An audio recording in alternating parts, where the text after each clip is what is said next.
Κυρίες και κύριοι, χαίρετε. Πολλοί παραπονείστε για το πώς παρουσιάζουμε τα θέματα της Τουρκίας και έχετε απόλυτο δίκιο. Παραπονείστε γιατί εμείς δημοσιογράφοι πολλές φορές φάσκουμε γιατί φάσκουμε.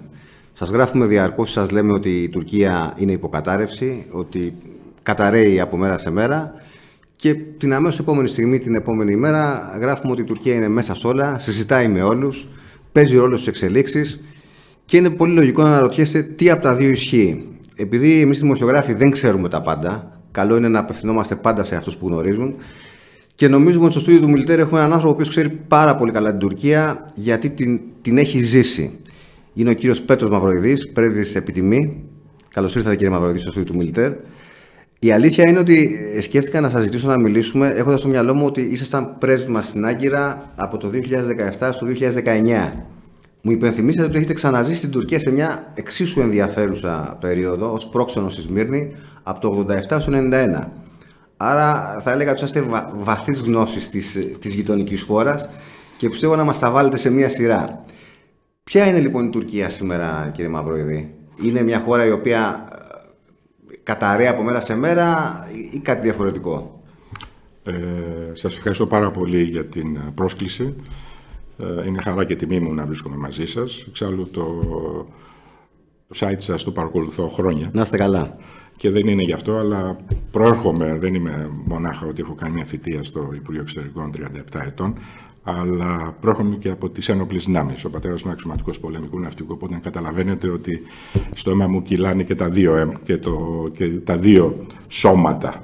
Χρήσιμο για ένα διπλωμάτι αυτό. Είναι, ναι, τουλάχιστον όταν υπηρετεί στην Τουρκία είναι χρήσιμο. Ναι, έχετε δίκιο. Και εγώ το τελευταίο διάστημα ακούω, διαβάζω διάφορα σενάρια για την Τουρκία, το εσωτερικό, τις εξωτερικές σχέσεις, τον πρόεδρο Ερντογκάν, τα προβλήματα που αντιμετωπίζει. Καταραίει, δεν καταραίει, φεύγει, δεν φεύγει, αρρωσταίνει, δεν αρρωσταίνει. Νομίζω ότι κάπου αλλού είναι η αλήθεια την οποία πρέπει να κοιτάξουμε και να δούμε.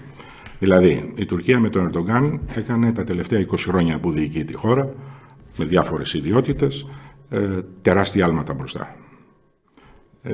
Έβγαλε τη χώρα από το Διεθνές Νομισματικό Ταμείο, γι' αυτό και τώρα πολλοί λένε ότι δεν θα είναι αυτός που θα την ξαναβάλει. Διεπίστωσα, επειδή όπως είπατε είχα την τιμή να εκπροσωπήσω την Ελλάδα σαν πρόξενος στη Σμύρνη το 87 με το 91, ήταν μια τετραετία ολόκληρη, και μετά από περίπου 30 χρόνια είδα την τεράστια πρόοδο που έχει κάνει η Τουρκία. Πραγματικά είδα τους δρόμους, δεν υπάρχουν τα χωριά που είχα δει την εποχή εκείνη. Πολυκατοικίες, νοσοκομεία, δημόσια κτίρια, πάση φύσεως υπηρεσίες, εστιατόρια, ακριβά και φτηνά, αυτοκίνητα, ηλεκτρικό παντού, νερό παντού. Λοιπόν, όλα αυτά ο μέσος Τουρκός τα ονειρευόταν τη δεκαετία του 80. Τώρα τα έχει. Βέβαια αυτό είναι ένα καλό και ένα κακό, διότι από τη στιγμή που ο Τούρκος έχει χρήματα, ο μέσος Τούρκος έχει χρήματα στην τσέπη του, που του τα έδωσε ο Ερντογκάν, αν τα χάσει, σίγουρα όπως και ο κάθε πολίτης σε όλες τις χώρες θα αρχίσει να ανησυχεί και να προβληματίζεται όταν του βγαίνουν τα χρήματα από την τσέπη του. Με μια οικονομική κρίση που βρίσκεται πραγματικά αυτή τη στιγμή η Τουρκία. Από την άλλη όμως, θυμάται τι είχε και πού βρέθηκε. Και γι' αυτό υπάρχει πλέον, τα 20 χρόνια που διοικεί ο Ερντογκάν, έχει κερδίσει 17 εκλογικές αναμετρήσεις με τον 17 είναι. 17. Δήμοι, περιφέρειες, προεδρικές και από τον αντίπαλό του, που είναι το κόμμα το Κεμαλικό κόμμα, το ΣΕΧΑΠΕ. Και βλέπουμε, τουλάχιστον αυτό που έβλεπα, είναι ότι δεν έχει αντιπολίτευση. Δεν έχει αντιπολίτευση. Το κόμμα αυτό του Κεμάλ, το Κεμαλικό κόμμα, δεν ξεπερνάει το 25%. Και μάλιστα έχει τον ίδιο αρχηγό, που έχει υποστεί 17 ήττες. Δηλαδή, και αντιθέτως ο Ερντογκάν βρίσκεται σταθερά γύρω στο 35 με 45. Ναι. Και όποτε χρειάζεται λαμβάνει υποστήριξη από το Εθνικιστικό κόμμα, το πολύ Εθνικιστικό κόμμα, το ΜΕΧΑΠΕ του Πακτσελή, το οποίο έχει διασπαστεί και αυτό πριν μερικά χρόνια, πριν 2-3 χρόνια, όπου ένα από τις λίκενες, όπως λένε η κυρία Ξενέρ, έφτιαξε το δικό της κόμμα, το καλό κόμμα, το Υγιή Πάρτι. Αυτός λοιπόν δίνει τη στήριξη στον Ερντογάν. Και στήριξη που είναι στα εθνικά θέματα. Τα δικά μας εθνικά θέματα. Και αν πιστεύω αύριο ο Ερντογάν χρειαστεί νέα υποστήριξη, θα την έχει από την κυρία Ξενέρ. Θα την έχει ενδεχομένως από τα κόμματα που δημιουργήθηκαν με μεγάλη καθυστέρηση, του Μπαμπατζάν και του Νταβούτογλου. Και με μεγάλη καθυστέρηση γιατί, διότι ήταν έτοιμοι από πέρσι να ανακοινώσουν. Αλλά τους πρόλαβε ο Ερντογάν κάνοντας την επιχείρηση στη Συρία. Εν μέσω ενός πολέμου στον οποίο είχε εμπλακεί η Τουρκία, για τα εθνικά της, όπως έλεγαν, θέματα, ήταν αδύνατον σε δύο πρώην στελέχη, ανώτατα στελέχη του κόμματος του Ερντογάν, του ΑΚΕΠΕ, να του κάνουν αντιπολίτευση. Περίμεναν να ολοκληρωθεί η ιστορία, διότι θα τους ξεφτύλιζε, να το πω απλά. Ότι σε μία περίοδο πολέμου της χώρας, αυτοί πάνε να διασπάσουν τη συνοχή της χώρας. Πιστεύετε ότι αυτές οι προσπάθειες που σάρονται από το εξωτερικό, δηλαδή τι θέλω να πω, ο Ερντογάν δεν έχει ιδιαίτερες συμπάθειες, παρότι μιλάει με όλους και όλοι το θέλουν στο τραπέζι να κουβεντιάζουν μαζί του, κατά καιρούς διαπιστώνουμε ότι και οι Αμερικανοί, ίσως και οι Ευρωπαίοι, θα ήθελαν κάποιον άλλο στη θέση του. Πιστεύετε ότι όλες αυτές τις προσπάθειες με τον Νταβούτογλου και τον Μπαμπατζάν έχουν την υποστήριξη, μήπως και καταφέρουν να οδηγήσουν τον Ερντογάν προς την έξοδο? Ναι, οι Δυτικοί έχουν ορισμένες ιδέες που τους μπαίνουν μερικές φορές και επιμένουν.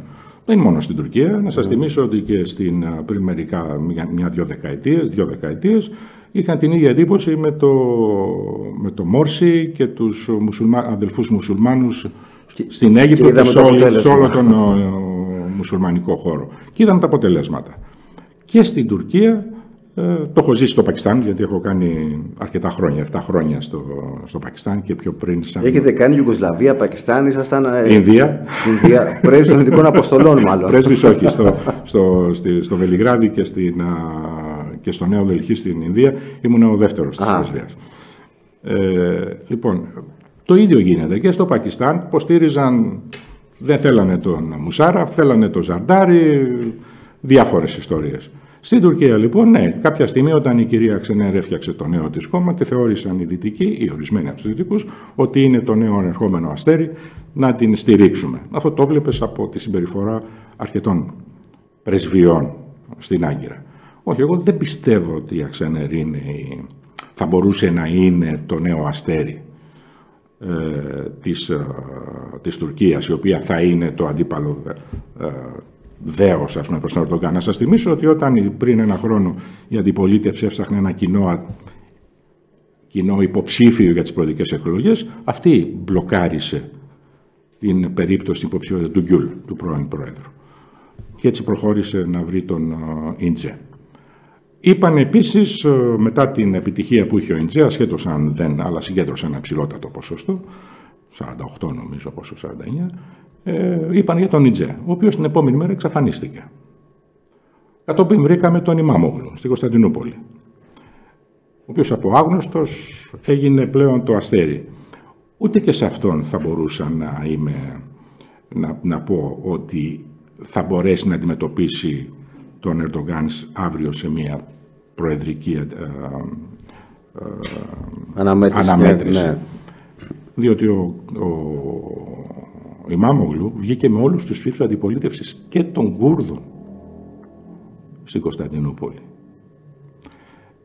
Επίσης, επειδή και οι δύο προέρχονται από το Κεμαλικό κόμμα, το ΣΕΧΑΠΕ, όταν ο επικεφαλής του, ο οποίος έχει υποστεί 17 ήττες από τον Ερντογάν, ο Κιλιτζάρογλου. Ο Κιλιτζάρογλου. Το περίεργο όνομα. Ποτέ δεν το λέμε σωστά, αλλά κάπως έτσι είναι, τέλος πάντων. Όταν λοιπόν ο Κιλιτζάρογλου έχει χάσει 17 φορές, σημαίνει ότι διοικεί, ελέγχει πλήρως το κόμμα του. Δεν θα επιτρέψει ποτέ, προσωπική μου εκτίμηση, τον Ιμάμογλου να του πάρει τα ενία. Ναι. Και ήδη νομίζω ότι ο Ιμάμογλου εκεί που εμφανιζόταν πολύ φουσκωμένος, κάπου έχει αρχίσει και λογικό, διότι του στοίχησε και η κρίση του κορονοϊού, του στοίχησε ότι ο Ερντογάν δεν τον βοήθησε, και όταν δεν βοηθάς τουλάχιστον ανθρωπιστικά αλλά και υγειονομικά μια πόλη των 20 εκατομμυρίων, έχεις πρόβλημα. Είναι λογικό. Νομίζω ότι κάνουμε ένα λάθος εδώ στην Ελλάδα.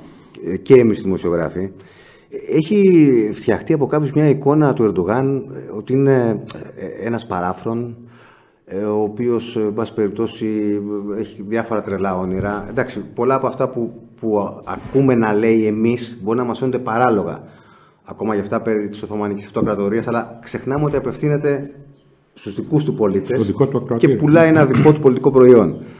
Παράφρον δεν νομίζω ότι μπορεί να το πει κανένας. Πιθανό να έχει κάποια αλαζονία μετά από τόσα χρόνια εξουσίας και νομίζω ότι το διαβάζουμε λάθος. Υπάρχουν βέβαια και κάποιοι και αξιωματικοί των ενόπλων δυνάμεων που κουβεντιάζω, που παραδέχονται ότι με τον Ερντογάν, εν πάση περιπτώσει, κάπως το ελέγξαμε το θέμα των τουρκικών, τώρα έχει αρχίσει και μας ξεφεύγει και ότι η επόμενη μέρα θα είναι πιο δύσκολη. Έχετε την ίδια εικόνα? Παράφρονο δεν είναι, σίγουρα. Όταν διοικείς μια χώρα στην Τουρκία 20 χρόνια δεν είσαι παράφρονο. Όταν σηκώνεις το τηλέφωνό σου και μιλάς με τον Τραμπ, τον πρόεδρο των ΗΠΑ, με τον πρόεδρο της Ρωσίας, τον Πούτιν, με την καγκελάριο Μέρκελ, με τους Βρετανούς, Γάλλους, προέδρους, πρωθυπουργούς κτλ., σίγουρα δεν είσαι παράφρονο. Ο Ερντογάν νομίζω ότι μας έχει μάθει, εννοώ τη Δύση και την Ανατολή, και ξέρει να χειρίζεται τα πράγματα. Δηλαδή, ξέρει να εκμεταλλεύεται τις δυνατότητες της χώρας του, κυρίως στον οικονομικό-εμπορικό τομέα, ξέρει να προσελκύει επενδύσεις, ξέρει να βάζει τους μεγάλους στο παιχνίδι, είτε είναι μέσα στην Τουρκία, οικονομικό ή εμπορικό, είτε γύρω από την Τουρκία, π.χ. Συρία, π.χ. Λιβύη, π.χ. Κατάρ, με την έννοια ότι στήριξε το Κατάρ όταν περισσότερες μουσουλμανικές χώρες, αραβικές χώρες μεγάλες, δηλαδή η Σαουδική Αραβία και τα Εμιράτα, απομόνωσαν το Κατάρ. Και εξάλλου το είδαμε και πρόσφατα, ότι δηλαδή του έδωσε και 15 δισεκατομμύρια για ενίσχυση οικονομική. Άρα λοιπόν δεν είσαι παράφρονο. Εκμεταλλεύεσαι τις δυνατότητες που έχει η χώρα σου, εκμεταλλεύεσαι την στρατηγική, γεωστρατηγική θέση της χώρας σου, που ήταν πάντα, και ξέρει να μιλάει και ξέρει να ζητάει. Τώρα, τι θα γίνει? Δεν νομίζω ότι μπορεί να πέσει εύκολο ο Ερντογάν. Αυτό που λέμε στην Ελλάδα, θα τον ρίξει η οικονομία. Η οικονομία είναι αλήθεια και το έχουμε ζήσει, έχει ρίξει πολλές κυβερνήσεις. Να ξεκινήσω από την Ελλάδα τα τελευταία 10 χρόνια. Σωστό. Λοιπόν, μόνο που στην Τουρκία ο Ερντογάν έχει σταθερά ένα 35%, όπως είπα προηγουμένως, ένα 35 με 45% ανάλογα της. Αυτό δεν το έχει χάσει. Και αν πούμε ότι πέφτει ο Ερντογάν, μάλιστα με τους Έλληνες πρωθυπουργούς από τότε που διοικεί, είχε εξαιρετικές σχέσεις προσωπικές. Και με τον κύριο Καραμαλή και με τον κύριο Παπανδρέου, εξαιρετικές σχέσεις. Κουμπαριές, ήταν και άλλες εποχές βέβαια. Και με τον Αλέξη Τσίπρα πρέπει να ομολογήσω, ότι, γιατί ήμουν παρόν σε δύο μεγάλες συναντήσεις. Τη μία όταν είχε έρθει ο Τούρκος πρόεδρος στην Αθήνα, τον Δεκέμβριο νομίζω του 2017, και όταν είχε έρθει ο πρώην πρωθυπουργός, ο κύριος Τσίπρας, στην Τουρκία, στην Άγκυρα και Κωνσταντινούπολη πριν ένα χρόνο περίπου, το Μάρτιο του 2019. Εξαιρετικές σχέσεις, εξαιρετικές συναντήσεις. Μάλιστα, για το τι ελέγχθη θα σας παραπέμψω, διότι υπάρχουν αυτά στα αρχεία, στη συνέντευξη που δώσανε από κοινού στο Μέγαρο Μαξίμου Τσίπρας και Ερντογάν. Και τι είπε ο Τσίπρας? Ναι. Ο κύριος Τσίπρας. Αν λοιπόν μπούμε σε αυτά τα, γιατί εγώ δεν είμαι υπέρ των σενάριων, αλλά αν πούμε ότι πέφτει ο Ερντογάν, ποιος έρχεται και τι θα είναι και πώς θα πέσει? Θα πέσει ομαλά? Θα υπάρξει παρέμβαση του στρατού, ο οποίος είναι πάντα παρόν? Και στην πολιτική σκηνή ποιος θα του καταστήσει? Οι δύο υποψήφοι μονομάχοι, τρεις μάλλον, στο χώρο του ΑΚΕΠΕ, δηλαδή ο Σοηλού, ο Υπουργός Εξωτερικών, ο Τσαβούσογλου, ο Υπουργός Εξωτερικών, ή ο Ακάρ, που είναι το ανερχόμενο αστέρι, λόγω της στάσης με ή χωρίς εισαγωγικά που τήρησε στο πραξικόπημα. Κανένας από όσους αναφέρατε πάντως δεν μοιάζει να είναι καλύτερη λύση. Και να πάμε στην αντιπολίτευση. Ποιος? Ο Κιλισδάρογλου. Αυτός ήταν που συνεχώς, ακόμα και όταν εγώ βρισκόμουν στην Άγκυρα, που αυτός μιλούσε για 181 νησιά που έχουμε πάρει, τα κατέβαζε πότε στα 120, πότε στα 20, πότε στα 19, ανάλογα το πώς είχε ξυπνήσει την ημέρα εκείνη. αλλά και δικοί του συνεργάτες, άμεση. Αυτοί μιλούσαν για τα νησιά. Η Αξενέρ από το Εθνικιστικό Κόμμα, το πολύ Εθνικιστικό Κόμμα προέρχεται. Ο Νταβούτογλου, ας διαβάσουμε το βιβλίο του και θα δούμε τι πιστεύει ο συγκεκριμένος πολιτικός. Ο Μπαμπατζάν, ένας εξαιρετικός οικονομολόγος, ένας εξαιρετικός οικονομικός υπουργός. Από εκεί ύστερα δεν διοικείται έτσι εύκολα η Τουρκία. Και εν πάση περιπτώσει ο Ερντογάν, χωρίς να μας έχει κάνει αυτό που συνηθίζουμε να λέμε θερμό επεισόδιο, όσο και να το περιμένουμε, νομίζω ότι έχει πάει σε κάτι που το είπε και ο πρώην Υπουργός Εξωτερικών, ο κύριος Κοτζιάς, σε μια συνέντευξη στην ΕΡΤ. Έχει καταφέρει να παίρνει όσα ζητάει ή να δημιουργεί, εν πάση περιπτώσει, τετελεσμένα, χωρίς καν να φτάνουμε σε αυτές τις καταστάσεις. Δηλαδή, όλη αυτή η συμπεριφορά της Τουρκίας, όλες αυτές οι πιέσεις, η διπλωματία η οποία υποστηρίζεται από στρατιωτική ισχύ, έχει δημιουργήσει ένα κλίμα. Κάποιοι μιλάνε για φιλανδοποίηση βέβαια της Ελλάδας. Δεν ξέρω αν συμφωνείτε και με αυτή την. Ότι πάμε προς τα εκεί σιγά σιγά. Να σας πω. Τώρα, λέγοντας φιλανδοποίηση, όταν ήμουν πολιτικός διευθυντής στο Υπουργείο Εξωτερικών για 3 περίπου χρόνια, έκανα ορισμένα ταξίδια σε επίπεδο πολιτικών διαβουλεύσεων με τους ομολόγους μου. Είχα επισκεφθεί λοιπόν και τη Φιλανδία και μερικές βαλτικές χώρες. Και βέβαια το άγχος όλων των χωρών αυτών είναι η Ρωσία, γιατί έχουν κοινά σύνορα. Οπότε τους ρωτούσα, τους έλεγα πόσες παραβιάσεις έχετε από ρωσικά αεροσκάφη στον αέριο χώρο σας. Φιλανδία και οι 3 βαλτικές. Οι απαντήσεις, 5, 10, λέω, την ημέρα. Όχι, τη βδομάδα. Όχι, λέει. Το εξάμηνο, το χρόνο. Λέω, και πόσες παραβιάσεις στον χωρικό σας υδάτων έχετε. Λέει, δεν έχουμε, λέει, δεν είναι πολύ. Μερικές φορές κάποια ρωσικά υποβρύχια αναδύονται σε κάποιες εκθέσεις έξω από τη Σουηδία, την Νορβηγία. Ωραία. Αυτά εμείς δεν τα έχουμε ούτε ένα απόγευμα. Λοιπόν, δεν ξέρανε, δεν είχα συνειδητοποιήσει τι γίνεται κάτω. Ίσως εκεί φτάμε εμείς. Ναι, σίγουρα. Ενώ εμείς, η ηγεσία μας, πολιτική, υπηρεσιακή, οι πρέσβεις μας, εγώ, μια και ήμουν σε αυτές τις θέσεις, δεν έχουν καταλάβει ποιο είναι το μέγεθος που έχουμε εδώ. Στην Τουρκία, στην Άγια, είχα διαπιστώσει από τις συναντήσεις που κάναμε σχεδόν κάθε μια φορά το μήνα με τους συναδέλφους της ΕΕ, ότι δεν είχαν ιδέα για τις παραβιάσεις. Και είχα αναγκαστεί να τους δίνω μια φορά το τόσο, να τους δίνω τις παραβιάσεις, τις μηνιαίες και τις ετήσιες. Και δεν πίστευα στα μάτια τους. Που σημαίνει ότι ούτε οι συναδελφοί τους στην Αθήνα τους ενημέρωναν τι γίνεται. Γνώριζαν, ναι. Αυτή η Τουρκία πώς αντιμετωπίζεται κατά τη γνώμη σας? Δηλαδή έχουμε ένα σκηνικό, ειδικά από την αρχή του χρόνου, έχουμε φτάσει στις 302 υπερτήσεις τώρα που μιλάμε. Έχουν μια συμπεριφορά η οποία στέλνει ένα μήνυμα ότι το στάτους αλλάζει, θα κάνουμε κομμάτι και εμείς. Πώς το αναχαιτείς αυτό το πράγμα χωρίς να πας σε πόλεμο? Κοιτάξτε, ήμουνα μέχρι προχθές ένα δημόσιος υπάλληλος και πρέσβης, οπότε υπάρχουν πράγματα που δεν μπορώ να πω. Σύμφωνα. Αντιλαμβάνεστε.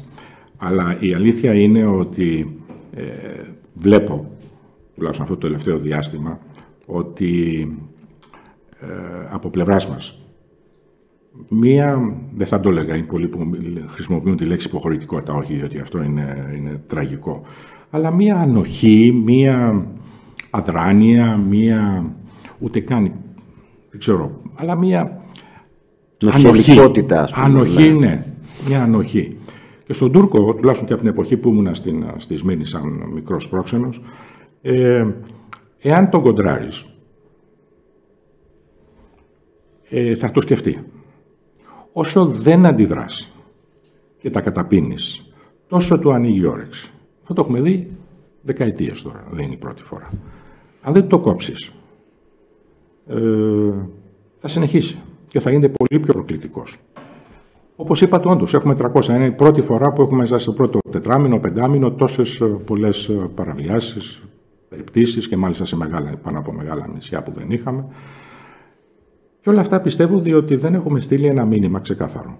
Π.χ., χωρίς να κάνω συγκρίσεις, το 87, που ήταν ο Ανδρέας Παπανδρέου. Πέρασε ένα μήνυμα ξεκάθαρα. Βυθίστε το. Αστείο. Είχε γίνει πιο μπροστά, αλλά και με την κρίση τότε το 1987. Το μήνυμα ήταν θα σας βουλιάξουμε. Εδώ αυτό το οποίο παρόλη την ένταση και την κλιμάκωση των προκλήσεων στην Τουρκία, και δεν μιλάω μόνο στο Αιγαίο, μιλάω και για το Μεσόγειο, Ανατολική Μεσόγειο, μιλάω για Κύπρο, δεν έχουμε στείλει ένα ξεκάθαρο. Λέμε ότι θα προασπίσουμε τα συμφέροντά μας, την κυριαρχία μας. Ναι, αλλά πρέπει να το κάνεις, πιστεύω, πρέπει να το κάνεις στον Τούρκο τουλάχιστον πιο λιανά, να το πω απλά. Πιστικά, να είσαι πιστικός. Ξεκάθαρο. Ότι εκεί δεν θα προχωρήσω. Και οι προκλήσεις έρχονται. Το είπαν μάλιστα από ό,τι διαβάζω και οι ειδικοί που καθηγητές και τα λοιπά, ότι φοβούνται μόλις ηρεμήσει η κατάσταση από τον κορονοϊό, ενδεχομένως οι Τούρκοι να κλιμακώσουν με γεωτρήσεις, με έρευνες νότια της Κρήτης. Εγώ το θεωρώ δεδομένο, εάν θέλει ο Ερντογκάν να το σηκώσει. Το θεωρώ δεδομένο και δεν θα πάει το τουρκικό σκάφος, το Γιαβούζι ή οποιοδήποτε άλλο να κάνει έρευνες σε υφαλοκρηπίδα, σε ΑΟΣ που διεκδικεί η Ελλάδα ή που θεωρεί η Ελλάδα δικιά της. Θα πάει να το κάνει στη Λιβύη, όπως το κάνει στην Κύπρο. Η τουρκική εταιρεία, διότι αυτή θα πάει να κάνει τις οποιασδήποτε έρευνες, η ΤΡΑΟ, έχει υπογράψει συμβόλαιο με τα κατεχόμενα. Ένα κράτος που δεν υπάρχει.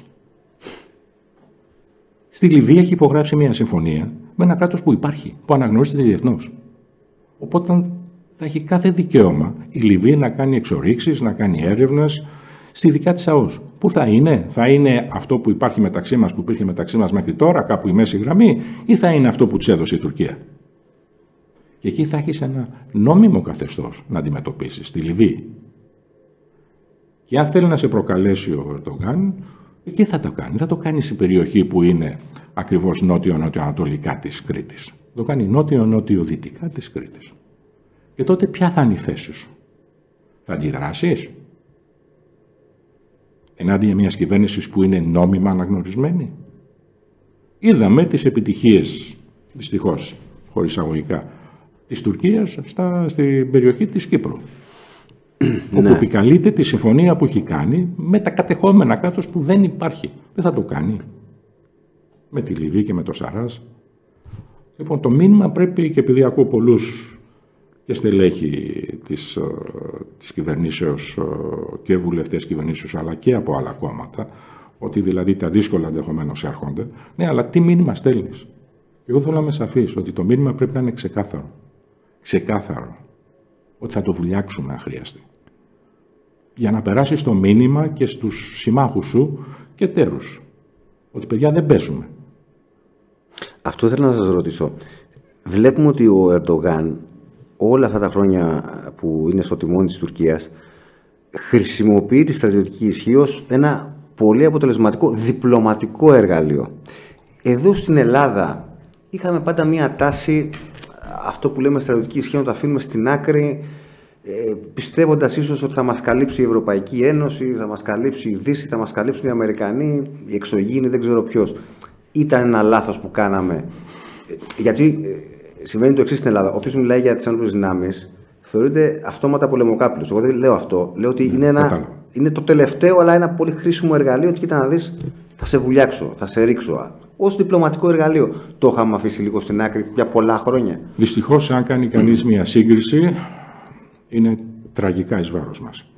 Ο Ερντογκάν τα τελευταία χρόνια, τα 20 χρόνια που διοικεί περίπου την Τουρκία, έχει δώσει τρομακτική όθηση στην στρατιωτική του βιομηχανία. Αντιθέτως, εσείς τα ξέρετε καλύτερα, θα παρακολουθείτε χρόνια, έχουν ισοπεδωθεί τα πάντα. Η Τουρκία, το ξέρετε γιατί έχει γραφτεί και έχει λεχθεί πολύ πρόσφατα, είναι συμπαραγωγός, έστω και σε μικρά εξαρτήματα, του περίφημου F-35. Ναι. Η Τουρκία παράγει όπλα. Βλέπουμε ότι αυτά τα drones, όπως τα λέμε, τα Bayraktar, έχουν τρομακτικές επιτυχίες και στη Λιβύη και στη Συρία. Και το κυριότερο είναι ότι όσο και να το ρίξουν, φτιάχνουν καινούργια. Και τα φτιάχνουν, δεν τα αγοράζουν. Ναι. Ούτως ώστε να μπεις και να τους σταματήσεις, να περιορίσεις. Τα φτιάχνουν. Φτιάχνουν τάγκς. Έχουν κολλήσει εδώ και χρόνια, λόγω των συγκαιριών, ως προς τη μηχανή του δικού τους τάγκς. Φτιάχνουν καράβια. Ήδη φτιάχνουν με τη βοήθεια των Ισπανών το περίφημο αεροπλανοφόρο, μίνι αεροπλανοφόρο. Φτιάχνουν φρεγάτες. οπλικά συστήματα, τορπίλες, πυράβλους. Μία έρευνα που μπορεί να κάνει οποιοσδήποτε, να πάει στο Google και να δει τι παράγει. Τι παράγει. Τώρα μου πείτε που τα εξάγει. Ναι, όπου μπορείτε. Διότι μια μεγάλη παραγωγή, μια σειρά παραγωγής χρειάζεται αγοραστές. Δεν είναι μόνο για την εσωτερική κατανάλωση. Προσπαθεί. Στον Ισλαμικό χώρο, στο Πακιστάν πήγε να πουλήσει ελικόπτερα. Εκεί όμως χρειάζεται να πάρει την άδεια του κατασκευαστή της μηχανής, που ήταν οι Ηνωμένες Πολιτείες, δεν τη δίνανε. Αλλά πάντως εξάγει. Και όπως τροφοδοτεί. Προσπαθεί. Και όσο λοιπόν αυξάνει τη στρατιωτική της βιομηχανία, πρέπει κάπου να τα διοχετεύσει. Σωστά. Τα βλέπουμε από φωτογραφίες, τις έχετε δημοσιεύσει κι εσείς, που στέλνει βοήθεια στη Λιβύη, στέλνει στο Κατάρ, στέλνει σε Ιεμένες, έχει ανοίξει στην Αφρική και χτυπάει αγορές στον Ειρηνικό. Ανοίγεται ένα άλλο θέμα τώρα που μου έχει κάνει εντύπωση. Πολλές φορές έτσι έχουμε έναν ελιτισμό εδώ στην Ελλάδα και κάπου κοροϊδεύουμε κάποιες κινήσεις που έχει κάνει ο Ερντογάν, άνοιγε στρατιωτική βάση στο Σουδάν. Έχει πολύ καλές σχέσεις με τον Μαδούρο. Την ώρα που εμείς τσακωνόμαστε εδώ στη Βουλή αν έχουν χαρτί υγείας στο σούπερ μάρκετ της Βενεζουέλας ή όχι. Και ταυτόχρονα διαβάζω μια είδηση λίγο μετά από αυτούς τους τσακωμούς για το χαρτί υγείας στη Βενεζουέλα ότι στη Βολιβία, που ήταν ο Μοράλες ακόμα, η Τουρκία πούλησε εκπαιδευτικά αεροσκάφη. Και αναρωτιέμαι, η Ελλάδα που έχει και διπλωματία και θα μπορούσε πολλά πράγματα να τα ανοίξει προς τα έξω.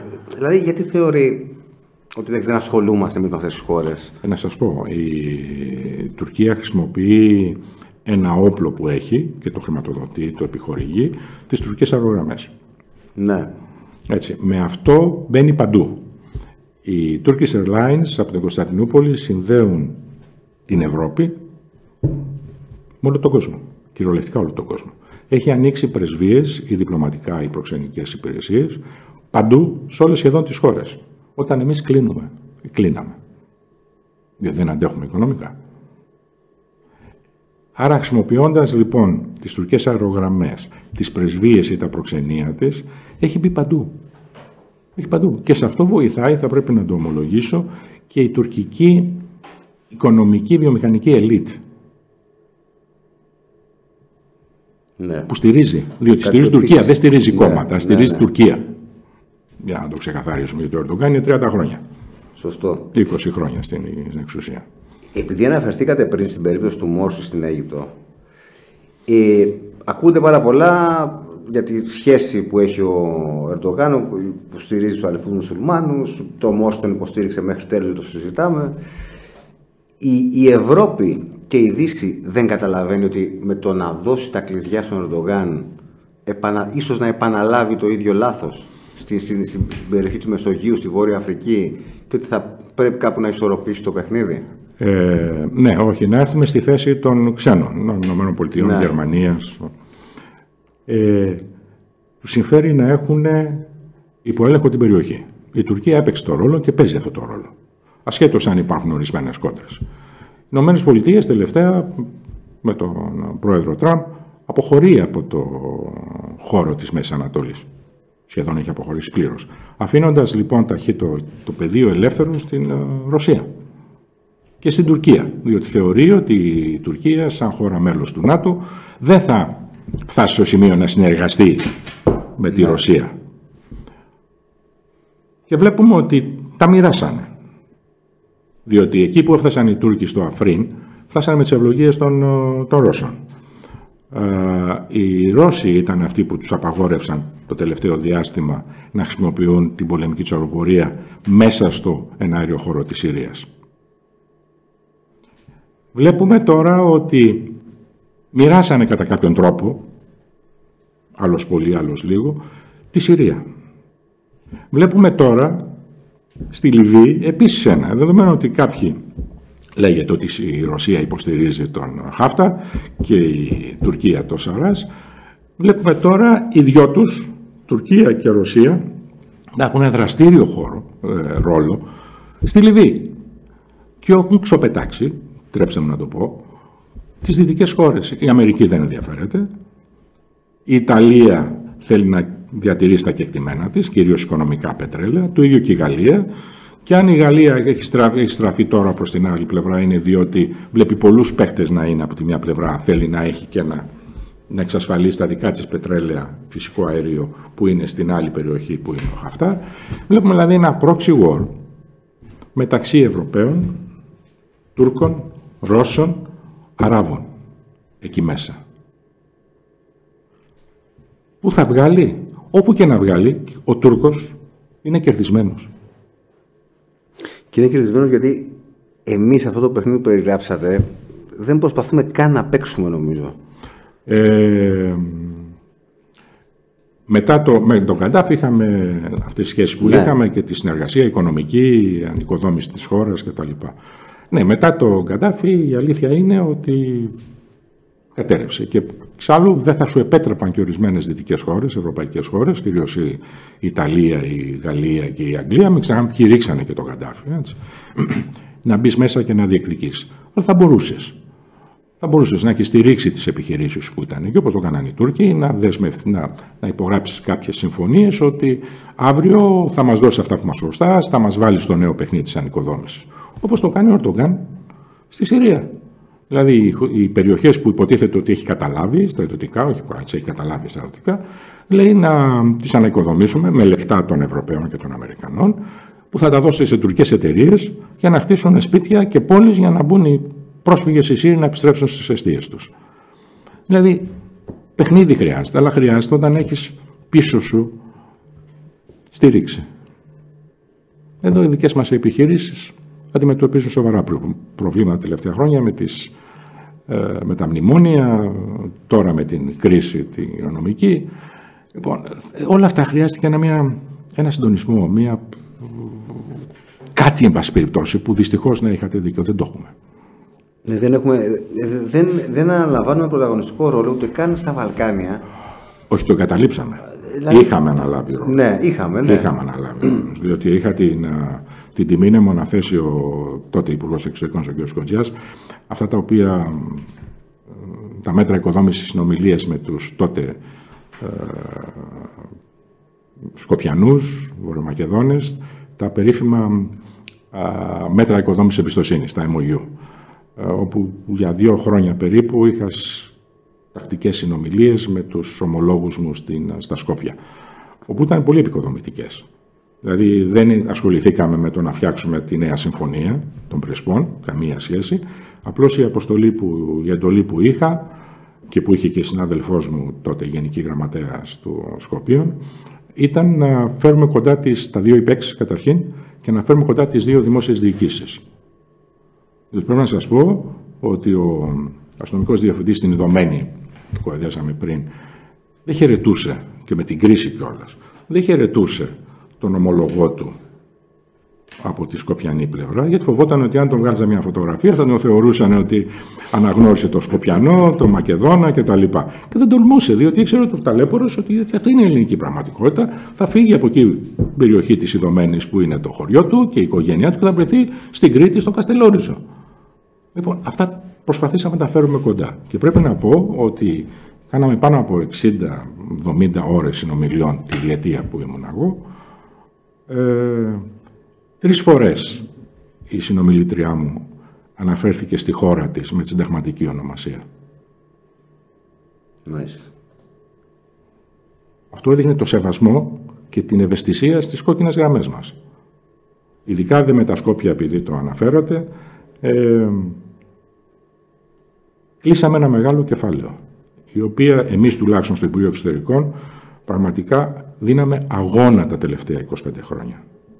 Και ακούγαμε τα εξαμάξεις από τους συναδέλφους μας, τους Ευρωπαίους. Δεν τα υπολογίζουμε βέβαια, γιατί υποτίθεται στηρίζουμε την γραμμή της χώρας και της κυβέρνησης, της εκάστοτε κυβέρνησης. Αλλά οι πιέσεις που δεχόμαστε όλοι, από τον Πρωθυπουργό μέχρι και τον τελευταίο συνάδελφο διπλωμάτη, ήταν αφόρητες. Ήταν αφόρητες. Όχι, είναι εντυπωσιακό το ότι, και απευθύνουμε σε αυτούς που δεν τους αρέσει η Συμφωνία των Πρεσπών. Η συμφωνία υπάρχει. Και δεν νομίζω ότι υπάρχει καμία ελληνική κυβέρνηση, ούτε σημερινή, ούτε οποιαδήποτε νομίζω, που θα την αμφισβητήσει. Άρα, γιατί δεν εκμεταλλευόμαστε τα θετικά? Και να αναφερθώ σε αυτά που ξέρω, γιατί δεν την ξέρω τη συμφωνία καλά. συναμυντική συνεργασία που προβλέπεται. Και δεν αναφέρουμε μόνο στον έλεγχο του εναέριου χώρου της Βόρειας Μακεδονίας. Αυτό είναι το πιο απλό. Υποτίθεται ότι έχουμε αναλάβει να τους εκπαιδεύσουμε, να τους φτιάξουμε ένοπλες δυνάμεις. Και θα προσθέσω εγώ ότι επειδή ως μέλος του ΝΑΤΟ θα πρέπει να εξοπλιστούν και ανάλογα, μπορεί η αμυντική μας βιομηχανία να αναλάβει όλη την ανοικοδόμηση των ενόπλων δυνάμεων. Δεν μπορώ να καταλάβω γιατί δεν το κυνηγάμε. Να σας πω, να κάνω διαφορετικά. Να το αλλάξω λίγο το ύφος και το πνεύμα. Εάν η Τουρκία είχε τον εναέριο τον έλεγχο, νατοϊκή χώρα είναι και αυτή, τον έλεγχο του εναέριου χώρου της Βόρειας Μακεδονίας, ποια θα ήταν η αντίδραση στην Ελλάδα? Καταρχήν θα ήταν πολύ εύκολα πράγματα. Αν η Τουρκία είχε μια βάση ελικοπτέρων επιθετικών, αμυντικών κτλ. 70 χιλιόμετρα από Θεσσαλονίκη, ποια θα ήταν η αντίδρασή μας εδώ πέρα? Θυμάμαι παλιά, όταν είχε κυκλοφορήσει, θα το θυμόσαστε γιατί ασχολείστε και είστε ειδικός, όταν είχε κυκλοφορήσει ότι ετοιμάζονται οι Τούρκοι να φτιάξουν μια ναυτική βάση στην Αλβανία, είχαμε ξεσκωθεί και όλοι μιλούσαμε για δαγκάνα που θα πιάνει από τον Εύρο και θα φτάνει μέχρι το Ιόνιο. Είχαμε ξεσκωθεί. Τώρα έχουμε τον εναέριο χώρο, έχουμε τις συμφωνίες που είπατε. Είδα πρόσφατα ότι γίναμε έξαλλοι διότι λέει οι Σκοπιανοί, οι Βορειομακεδόνες, προμηθεύτηκαν θωρακισμένα οχήματα μεταφοράς προσωπικού από την Τουρκία. Ναι. Εμείς παράγουμε. Εκτός ότι δεν παράγουμε, και έχετε δίκιο, θα μπορούσαμε να είχαμε δώσει. Έχουμε τόσο πλεονάσιο υλικό να δώσουμε. Απλά είναι θέμα ότι υπάρχει μια υποκρισία στο ότι ναι, στηρίζουμε τη συμφωνία, αλλά δεν την τρέχουμε κιόλας. Και κατά καιρούς λέμε ότι φταίνε επειδή αφήνουν τους Τούρκους. Μα ασφαλώς οι Τούρκοι θα πάνε, δεν το συζητάω. Αντιθέτως, κάναμε χρυσές δουλειές στα 2-3 καζίνο που ήταν λίγα χιλιόμετρα από τα σύνορα με τη Βόρεια Μακεδονία. Εκεί ξέραμε να κάνουμε επενδύσεις και ξέραμε να κάνουμε καλές δουλειές. Να σας ρωτήσω και να κλείσουμε με ένα ερώτημα. Υπήρχε ένας αξιωματικός, δυστυχώς δεν είναι στη ζωή πια, ο Δημήτρης Οντώτας, Θεός χωρέας τον που λένε, που είχε σχέσεις με Τούρκους αξιωματικούς όσο έκανε ένα μεταπτυχιακό στο εξωτερικό και μου είχε πει το εξής φοβερό, το οποίο με είχε εντυπωσιάσει, ότι είχε διαπιστώσει ότι οι Τούρκοι κατά βάθος, δεν θέλω να πω ότι μας φοβούνται, αλλά ότι τους ανησυχεί πάντα ο Έλληνας. Έχετε αυτή την αίσθηση εσείς? Ναι, και χαίρομαι για την ερώτηση. Και ότι ήταν από το 1919 αυτή η ιστορία, ότι αυτοί οι τύποι δεν πρέπει να τους προσέχουμε. Ναι, όχι, χαίρομαι την ερώτηση, διότι όντως έτσι είναι. Το έχω ζήσει όταν ήμουν πρόξενος στη Σμύρνη. Και όταν λοιπόν, τότε είχαμε και λόγω της κρίσεως του Μαρτίου, το 1987, υπήρχε η ναυτική βάση που ήταν βόρεια, στη Φώκια βόρεια της Σμύρνης, διάφορες μονάδες που είχαν στην 4η στρατιά κτλ. Και όταν λοιπόν έλεγα σε Τούρκους συνομιλητές μου, στρατηγούς της περιοχής, οι αξιωματούχους Τούρκους του Δήμου, της Νομαρχίας κτλ. Λέω, μα τι φοβόσαστε? Τι φοβόσαστε? Εμείς θα πρέπει να ανησυχούμε όταν έχετε όλη την αποβατική σας δύναμη στη Φώκια, δηλαδή μερικά μίλια μακριά από τα δύο ελληνικά νησιά, από τη Συνού, σε Στοιχείο και την Λέσβο. Τι φοβόσαστε? Δεν γίνεται. Εντάξει, έγινε στο δεύτερο παγκόσμιο πόλεμο που πήγαν αρμάδα και εισέβαλε στη Γαλλία. Μάλιστα. Και η απάντησή τους ήταν, μην το λέτε αυτό κύριε πρόξενε, διότι το 18 μας ήρθατε από τα νησιά στη Μικρά Ασία. Αυτό δεν το έχουν ξεπεράσει. Φοβούνται. Φοβόντουσαν τότε, ακόμα και τώρα. Ακόμα και τώρα. Θεωρούν ότι είναι μία απειλή για τις ακτές τους, δεδομένου ότι έχουν την εμπειρία του 18. Μάλιστα. Δεν ξέρω. Τότε πραγματικά ήταν μία ενδιαφέρουσα, τρομακτική για την εμπειρία μου και για την καριέρα μου μετά. Θα σας πω κάτι. Ποια ήταν η νοοτροπία τότε, η οποία δεν ξέρω αν έχει αλλάξει, διότι σας λέω, όταν μεγαλώνεις δεν μιλάς με τους ίδιους ανθρώπους, δεν είσαι χαμηλά όταν ο πρόξενος που κυκλοφορεί παντού. Που ανούσε στο σπίτι, είχαμε 2 μωρά τότε, ένα τραπέζι σε γνωστά ζευγάρια. Και παραμονή το βράδυ, λίγο πριν έρθουν, με παίρνει μια κυρία που θα ερχόταν με τον άντρα της και με παρακάλεσε αν μπορεί να φέρει και το γιο της στο τραπέζι. Τους λέω: κανένα πρόβλημα. Η γη μου είναι εκεί, είχαν 5-6 χρόνια διαφορά ηλικίας, θα παίξουν μαζί, εντάξει, κανένα πρόβλημα. Έρχεται, περάσαν υπέροχα, το παιδί παίξανε με τους δικούς μου τους γιους κτλ. Υπέροχα. Φύγανε. Την επόμενη μέρα με παίρνει τηλέφωνο η κυρία, μια πολύ σημαντική δουλειά και επάγγελμα στην Τουρκία, και με παίρνει τηλέφωνο, μου λέει: μπορώ να έρθω εδώ στο γραφείο? Λέω: πού θέλεις, έλα. Έρχεται λοιπόν και μου λέει: ξέρεις, μου λέει, γιατί έφερα σου ζήτησα, μου λέει, τελευταία στιγμή να έρθει ο γιος μου στο σπίτι σου. Λέω: φαντάζομαι δεν βρήκες κάποιον άνθρωπο να το κρατήσει. Απλά. Όχι, μου λέει, Πέτρο, στο σχολείο τους, τελευταίες τάξεις του Δημοτικού, ο δάσκαλος, λέει, πρόσφατα τους είπε: ξέρετε γιατί μυρίζει ο κόλπος της Σμύρνης? Όντως, στην εποχή εκείνη όλα τα απόβλητα βγαίνανε στο λιμάνι της Σμύρνης και ήταν όταν είχε άπνοια ή είχε κάποιον περίεργο καιρό, η κατάσταση ήταν αφόρητη. Τα παιδιά είπανε, απόβλητα. Και ο δάσκαλος τους είπε: όχι, διότι η μυρωδία έρχεται από τα κόκαλα των Ελλήνων που είναι στον κόλπο της Σμύρνης, στην παραλία της Σμύρνης. Αυτή ήταν η νοοτροπία. Μάλιστα. Και μου ζήτησε συγγνώμη και ήθελε να φέρει το γιο της για να δει ότι τα Ελληνόπουλα δεν είναι τέρατα. Είναι παιδιά όπως και τα παιδιά της Τουρκίας. Δυστυχώς κάποια πράγματα δεν ξεπερνιούνται. Πρέπει πολλά να γίνουν. Για να κλείσουμε λίγο ευχάριστα, βέβαια, θα μάθατε ότι στα τζαμιά πριν μερικές μέρες του βάλαν τον Μπέλα Τσάου και γίνεται χαμός στην Τουρκία. Λυπάμαι τους ημάμιδες.